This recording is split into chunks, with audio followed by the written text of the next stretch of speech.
আসসালামু আলাইকুম। আমরা সূচকের একটি সংক্ষিপ্ত প্রশ্ন এবং এমসিকিউ প্রশ্নের সমাধান করব। তার আগে বলে নিই, যারা এখনো আমার চ্যানেলটি সাবস্ক্রাইব করেনি তারা কিন্তু চ্যানেল সাবস্ক্রাইব করতে পারো, লাইক কমেন্ট শেয়ার করে সাথে থাকতে পারো।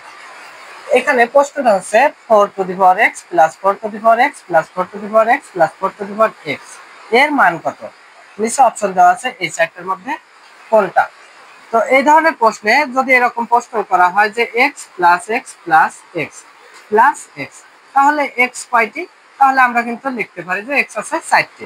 এখন যদি এরকম প্রশ্ন থাকে যে x square plus x square plus x square plus x square, তাহলে মোট কয়টি x স্কয়ার আছে? তার মানে যোগ করলে 4x স্কয়ার। জাস্ট আমরা এইভাবে যদি এইটাকেও চিন্তা করি, তাহলে আমরা এভাবে করতে পারি যে 4x plus 4x plus 4x plus 4x, অর্থাৎ 4 টু দি পাওয়ার x একটা, 4 টু দি পাওয়ার x দুইটা, 4 টু দি পাওয়ার x তিনটা, 4 টু দি পাওয়ার x কয়টা? 4টা। তার মানে 4টা 4 টু দি পাওয়ার x। তার মানে কি আসে? 4টা 4 to the power x। Just এতটুকু বুঝতে পারলে অঙ্কের সমাধান কিন্তু শেষ।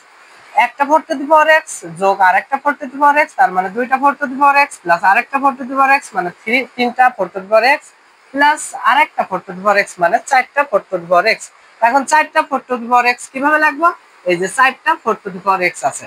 এখন 4টা 4 টু দি পাওয়ার x যেহেতু দুইটাই 4 এবং সূচকের নিয়ম আমরা জানি যে গুণ থাকলে পরে পরে কি করতে হয়? যোগ করতে হয়। তার মানে 1 প্লাস x, যেটা কাছাকাছি যে অপশনটা আছে 4 to the power x plus 1, এইটার সাথেই কিন্তু মেলে। 4 to the power x plus 1 এইটাই কিন্তু অ্যান্সার।